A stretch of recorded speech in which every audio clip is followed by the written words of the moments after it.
Assalamualaikum warahmatullahi wabarakatuh. Saya Vicky Fardana Alfarezi, NIM 142190000. Saya mahasiswa Teknik Mesin Untak Surabaya. Di sini saya akan mempresentasikan laporan hasil praktikum metalografi.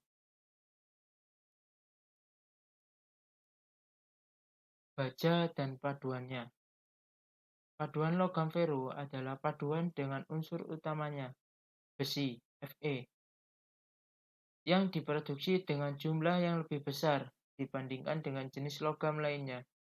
Penggunaan yang luas tersebut berdasarkan pada 4 faktor, yaitu A. Terdapat dalam jumlah yang sangat banyak di permukaan bumi. B. Relatif murah proses pengolahannya, mulai penambangan sampai siap untuk digunakan. Memiliki sifat-sifat mekanik maupun fisik yang sangat luas. Kerugiannya adalah sangat rentan terhadap serangan korosi. Berikutnya klasifikasi paduan baja. Klasifikasi paduan baja, ferrous alloys. Baja adalah paduan dengan unsur utamanya besi Fe dan karbon C. Paduan baja berjumlah ribuan dengan komposisi dan atau perlakuan panas yang berbeda. Sifat mekaniknya sangat sensitif terhadap kandungan karbon. Biasanya kurang dari 1% beratnya.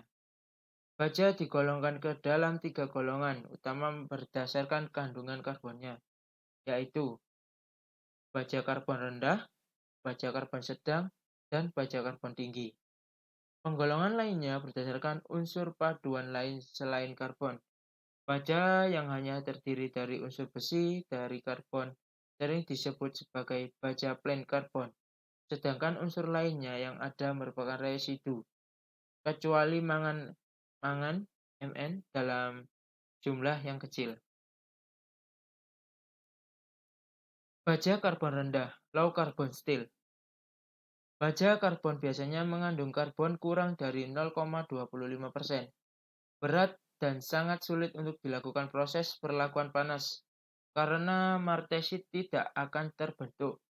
Konsekuensinya, baja karbon rendah memiliki keuletan, ductility, dan ketangguhan, toughness, yang tinggi. Struktur mikro terdiri dari ferrit dan sedikit perlit serta memiliki sifat mampu machinability yang baik, dan mampu last weldability yang baik. Baja karbon dapat digunakan dengan baik bila kekuatan dan syarat teknis lainnya tidak terlalu besar. Keuntungannya utama adalah harga yang relatif murah meskipun memiliki keterbatasan sebagai berikut. Kekuatannya tidak dapat mencapai 100.000 PSI atau 690 MPa. Untuk ukuran besar tidak dapat dihasilkan struktur atau fasa martensit sehingga sulit untuk dikeraskan. Ketahanan oksidasi dan korosi yang rendah. Baja karbon medium harus di-quench dengan cepat agar menghasilkan struktur martensit, meskipun akibatnya adalah dapat terjadi distorsi dan keretakan pada saat diproses perlakuan panas. Memiliki ketahanan yang rendah pada temperatur rendah. Berikutnya baja karbon sedang, medium carbon steel. Baja karbon sedang mengandung karbon dengan konsentrasi antara 0,2% sampai 0,5% beratnya. Paduan ini dapat diproses perlakuan panas dengan cara austenizing, celup cepat, quenching, yaitu diikuti dengan tempering untuk memperbaiki sifat-sifat mekaniknya. Baja plain karbon sedang ini memiliki mampu keras yang rendah, sehingga untuk mendapatkan hasil perlakuan panas yang baik, hanya dapat dilakukan untuk benda yang tipis dan laju pendinginan yang cepat. Penambahan krom, nikel, dan molybdenum akan menaikkan kemampuannya untuk dapat diproses perlakuan panas. Baja karbon sedangkan banyak dipakai pada roda rel kereta api, roda gigi, dan komponen mesin lainnya, serta komponen struktur yang mensyaratkan kombinasi dari kekuatan. ketahanan terhadap gesekan, dan ketangguhan yang tinggi. Selanjutnya, baja karbon tinggi. Baja karbon tinggi biasanya mengandung karbon antara 0,6% sampai 1,4% beratnya. Memiliki sifat yang paling keras, paling kuat, dan keulatan yang paling rendah di antara baja plen karbon lainnya. Baja ini biasanya dipakai setelah mengalami proses pengerasan dan temper, secara khusus pada penggunaan ketahanan gesek yang tinggi dan bisa potong. Alat-alat potong dan cetakan baja biasanya terbuat dari baja karbon tinggi dengan menggunakan unsur lain seperti krom, vanadium, tungsten, dan molybdenum sehingga menjadikannya sangat keras dan kuat serta memiliki ketahanan terhadap gesekan yang tinggi. Berikut data praktikum. Tujuannya untuk mengetahui kemampuan keras suatu baja.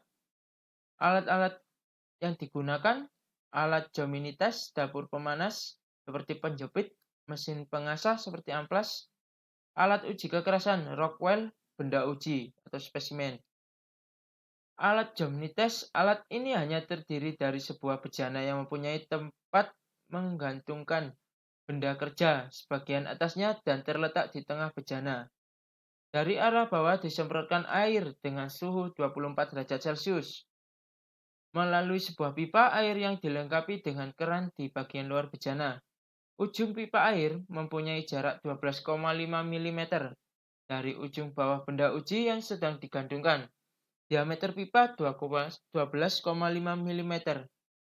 Sedangkan dapur pemanas ialah dapur pemanas digunakan untuk memanaskan baja sampai suhu autenisasi kurang lebih 900 derajat Celcius. Penjepit ialah penjepit digunakan untuk memindahkan benda uji yang celah panas untuk dipasang pada alat Gemini. Mesin pengasah. Mesin ini digunakan untuk menghilangkan oksid besi yang menempel pada permukaan benda uji. Mesin uji kekerasan Rockwell. Rockwell Hardness Tester ini digunakan untuk mengukur kekerasan benda kerja yang dimulai dari ujung benda uji yang kena semprot air sehingga telah dilakukan di sepanjang benda uji diperoleh suatu kurva hardenability. Benda uji. Benda uji terbuat dari sejenis baja tertentu yang mempunyai bentuk dan ukuran sesuai standar. Pelaksanaannya sebagai berikut, menggambarkan bentuk dan ukuran-ukuran benda uji. Berdasarkan kadar sheet, tentukan sifat-sifat suhu pemanasan dengan pertolongan diagram FE. C. Panaskan benda uji sesuai dengan prosedur pemanasan dalam dapur pemanas. Setelah penahanan autenisiasi tetap seketika selesai, keluarkan benda uji dengan penjepit dan cepat letakkan di tempatnya pada alat Gemini sehingga tepat di atas penyemprot air dengan jarak tertentu. Buka keran air sehingga bagian ujung bawah benda uji didinginkan oleh air dengan tekanan, kecepatan, dan suhu tetap setelah suhu pendinginan benda uji yang telah mengalami proses heat treatment ini diambil dengan mesin pengasah dan amplas dihilangkan oksid-oksid besi yang menempel di permukaan benda uji terutama bagian benda uji yang akan diperiksa nilai-nilai kekerasannya. Ukuran kekerasan benda kerja memulai dari N-Quated pada jarak tertentu dengan Hardness Tester Rockwell sesuai prosedur dan syarat percobaan. Pada jarak-jarak tertentu dan nilai kekerasan tertentu kemudian buatkan Gemini. Berikut data hasil uji kekerasan. Bisa dilihat proses hardenability menghasilkan data sebagai berikut. Dengan jarak 5 mili menghasilkan HRC 42. Bisa dilihat di tabel. Mulai tabel nomor 1 sampai 5. Dan jarak yang bervariasi dari 5 sampai 75 mm. Dan kekerasannya yang didapatkan juga bervariasi Berikut data hasil percobaan perlakuan panas. Metode penelitian. Praktikum diawali dengan melakukan preparasi spesimen yang akan digunakan dengan ukuran panjangnya 1,5 cm dan diameter 2,5 cm. Spesimen tersebut kemudian dipanaskan sampai temperatur 800 derajat Celcius dengan di-holding selama 60 menit dan dilanjutkan dengan quenching dengan media air tanpa agitasi. Dari hasil quenching tersebut, lalu dilakukan uji kekerasan. Setelah didapatkan nilai kekerasan tertentu, maka dilakukan perhitungan untuk mencari temperatur temper dengan waktu holding 60 menit. Agar nilai kekerasan turun sebesar 10, penaperan kemudian dilakukan dengan menggunakan hasil perhitungan yang telah dilakukan di mana pendinginnya dilakukan dengan media udara. Yang terakhir, dilakukan uji kekerasan sekali lagi untuk mengetahui hasil penemperan dan yang dilakukan analisa data serta pembahasan. Material baja IC 1045 satu buah. Alatnya kita menggunakan furnace satu buah, alat uji kekerasan satu buah, penjepit satu buah, sarung tangan satu pasang, kikir satu buah, amplas secukupnya. Dengan prosedur, kita pertama mempersiapkan alat dan bahan, selanjutnya memanaskan spesimen sampai temperatur 800 derajat Celcius dan melakukan holding selama 60 menit, melakukan quenching dengan media air tanpa agitasi, melakukan uji kekerasan Rockwell C pada spesimen, selanjutnya menghitung temperatur temper dari spesimen uji untuk waktu 60 menit untuk menghasilkan penurunan kekerasan sebesar 10. Melakukan tempering sampai temperatur 162 derajat Celcius dengan di-holding selama 60 menit. Selanjutnya mendinginkan spesimen dengan media udara dan melakukan uji kekerasan Rockwell C pada spesimen. Dan didapatkan hasil uji kekerasan tempering. Ada 3 tabel, yakni di kekerasan 31, 38, sama 26. Didapatkan rata-rata 31,7. Perhitungan temperatur temper. Dengan rumus perhitungan temperatur rumus perhitungan temperatur temper berlaku untuk waktu temper 4 jam. TC sama dengan 16,67 dalam kurung HC min HA min 17,8, di mana TC adalah temperatur temper derajat Fahrenheit, HC kekerasan sebelum ditempering, HRC, HA kekerasan setelah ditempering, HRC. Setelah perhitungan temperatur temper dari praktikum ini diharapkan kekerasan turun sebesar 10. Maka dilakukan perhitungan sebagai berikut. TC 16,67 dalam kurung HC min HA tutup kurung minus 17,8 TC sama dengan 16,67 dalam kurung 10 min 17,8 TC sama dengan 148,9 derajat Celcius. T sama dengan 421,9 derajat Kelvin. Jadi temperatur yang dipakai agar kekerasannya turun sebesar 10 yaitu 148,9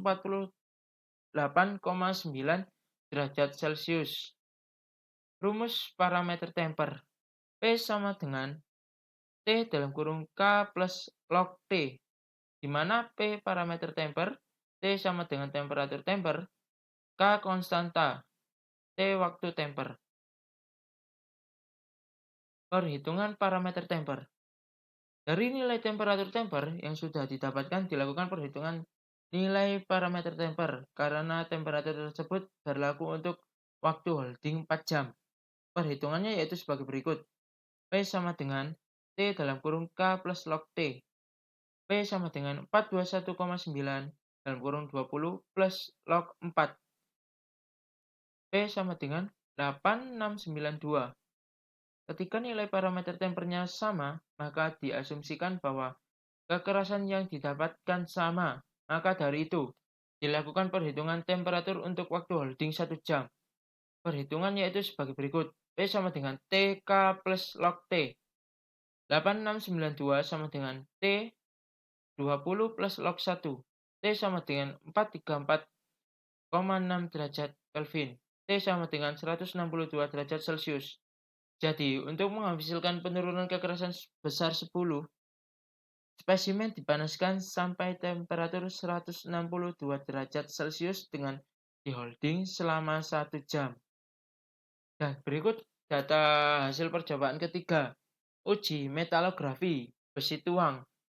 Bisa dilihat struktur mikro pada sampel uji terdapat struktur perlik dan cemented di mana bagian tersebut yang mendominasi adalah cemented. Sifat cemented itu sendiri sangat keras dan getas, serta sifat perlit ulet dan baik sekali ketahanan ausnya. Aluminium casting. Struktur mikro pada sampel uji terdapat struktur perlik dan cemented, di mana sebagian tersebut yang mendominasi adalah cemented. Sifat cemented itu sendiri sangat keras dan getas, serta sifat perlit ulet dan baik sekali ketahanan ausnya. SKD 61. Dari pengujian struktur mikro semua partikel baja SKD 61, kondisi tanpa perlakuan pada daerah tapi berupa matrik autenit bainit dengan butir karbida krom menyebar merata. Erza marble struktur mikro material SKD 61. Kondisi tanpa perlakuan pada daerah tengah berupa matrik autenit bainit dengan butir karbida krom menyebar merata. Erza marble dengan nilai rata-rata kekerasan 47,7 HRC. Bisa dilihat ini tabel data grafis struktur mikro.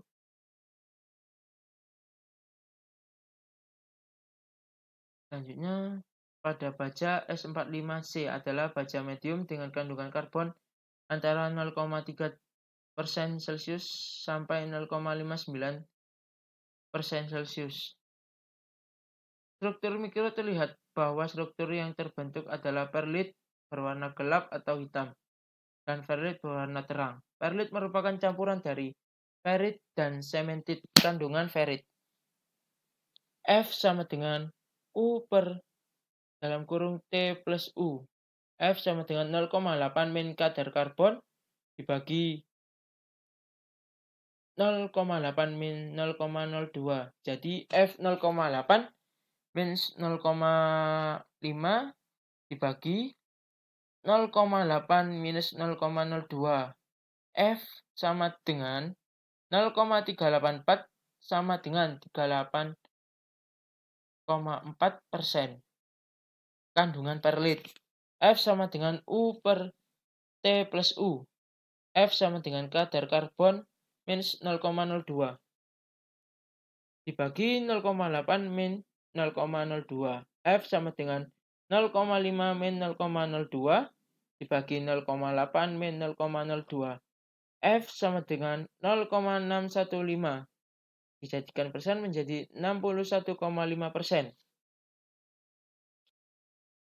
Struktur mikro yang tidak mengalami perlakuan panas menunjukkan bahwa fasa ferrit-perlit pada kondisi anil. Struktur mikro menunjukkan bahwa pada yang lebih dominan yaitu fasa martensit. Struktur mikro menunjukkan fasa martensit terlebih dominan dan rata setelah material S45C mengalami penambahan suhu pemanas. Fasa bainit yang kekerasannya mendekati kekerasan fasa martensit lebih mendominasi hampir seluruh bagian spesimen. Untuk kesimpulannya berarti hasil pengujian kekerasan menggunakan metode Rockwell untuk material S45C menunjukkan adanya perubahan kekerasan akibat pengaruh perlakuan panas yang terjadi pada material. Hasil uji struktur mikro untuk material S45C menunjukkan fasa-fasa perlit dan martensit berkurang penyebarannya dan didominasi oleh fasa benit sehingga meningkatkan nilai kekerasannya setelah mengalami proses perlakuan panas. Jadi cukup sekian presentasi dari saya, kurang lebihnya mohon maaf. Wassalamualaikum warahmatullahi wabarakatuh.